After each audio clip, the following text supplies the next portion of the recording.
Hello guys, it's Alex here. I just finished Global Villain for unlocking Xavier, and the team I brought is Late Death like Nimrod and Science Supreme.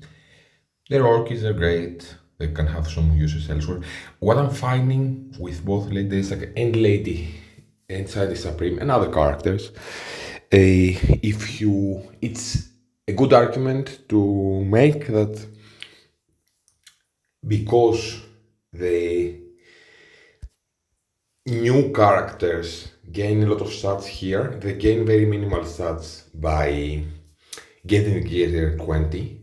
But someone like Late Days are given like Titus Master, they will get a lot, very little stats here, and will get a lot of stats putting the G20. So reworked all their characters benefit a lot more from G20 than bringing characters that you already have from gear tier 19.5, having this that gives you a lot of stats.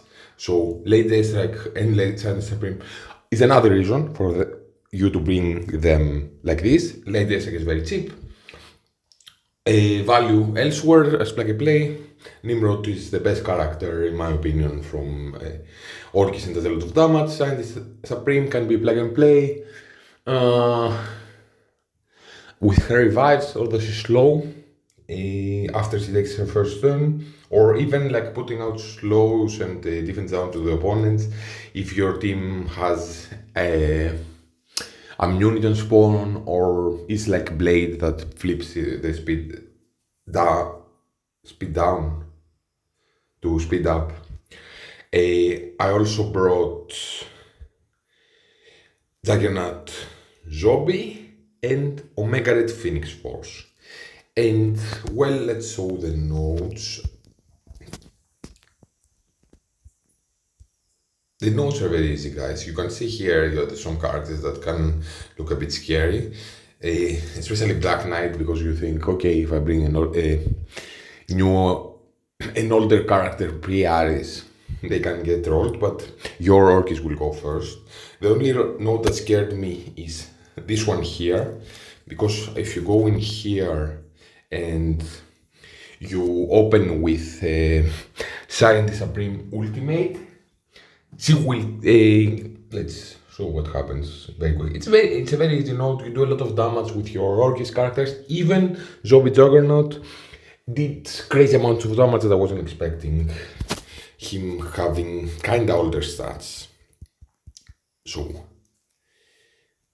if you open here with the ultimate, Blade gets speed up and kills your Zombie Juggernaut because you also have defense down on him. But you can open with the basic on someone that's not Blade, and then you see here is a Zemo, and Zemo strips the taunt from goes first because Blade doesn't get speed up, and flips and clears the taunt from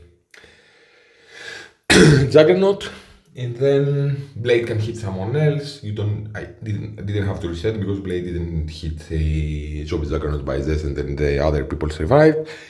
They stayed alive a little with low life, especially my Science Supreme, that's the Reviver. And the problem here is that also Blade is permakill his attacks, so Science Supreme cannot revive Zombie Juggernaut if Blade kills him.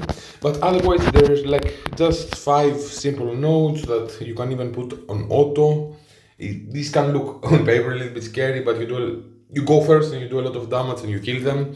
So not much to think about when you go into a global villain. I guess if you bring someone that's very fast and goes before your Orchis members, Black Knight can kill them. Villain.